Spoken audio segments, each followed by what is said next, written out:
আমরা অনেক সময় শুনি যে জাহান্নামের ইন্ধন হবে মানুষ এবং পাথর। তো মানুষ তো তার বদ আমলের কারণে জাহান্নামে জ্বলবে, পাথর এখানে এই ব্যাপারটা একটু আপনাদের কাছে জানতে চাই।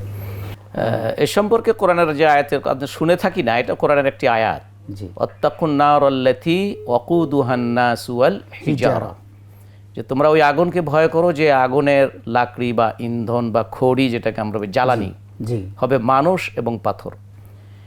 পাথরের বিষয়টি, এটাকে যদি আমরা আক্ষরিক এই অর্থে ধরি, পাথরই ধরি, তাহলে পাথরকে আল্লাহ জাহান্নাম দেবেন। আল্লাহ তো জাহান্নামের কাছে অর্থাৎ জাহান্নামও পুরো করবেন, জাহান্নামের খোরাক হিসেবেও আল্লাহ তার খোরাক দিবেন।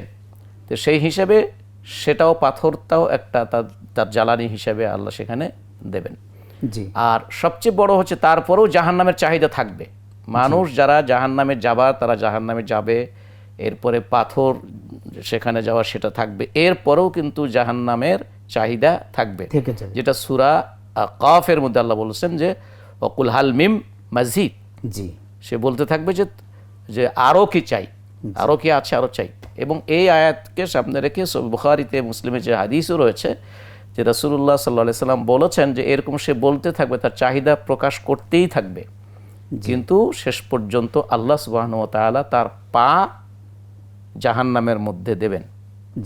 তখন জাহান্নাম বলবে যে কাদিন অথবা কাত, যথেষ্ট হয়েছে।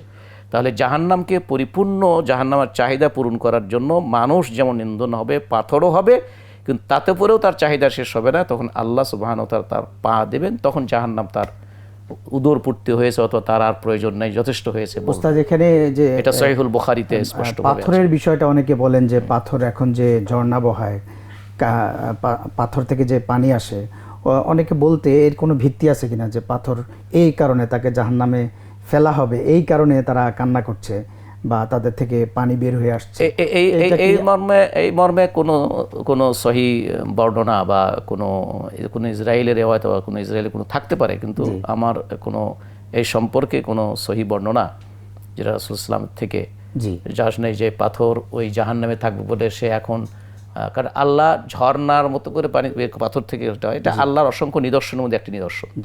যেটা আল্লাহর নিদর্শন সেটা কিন্তু কারোর যেন আযাবের ভয়ে সেটা করছে বা হচ্ছে, এটা কিন্তু তার সাথে সামঞ্জস্যপূর্ণ না।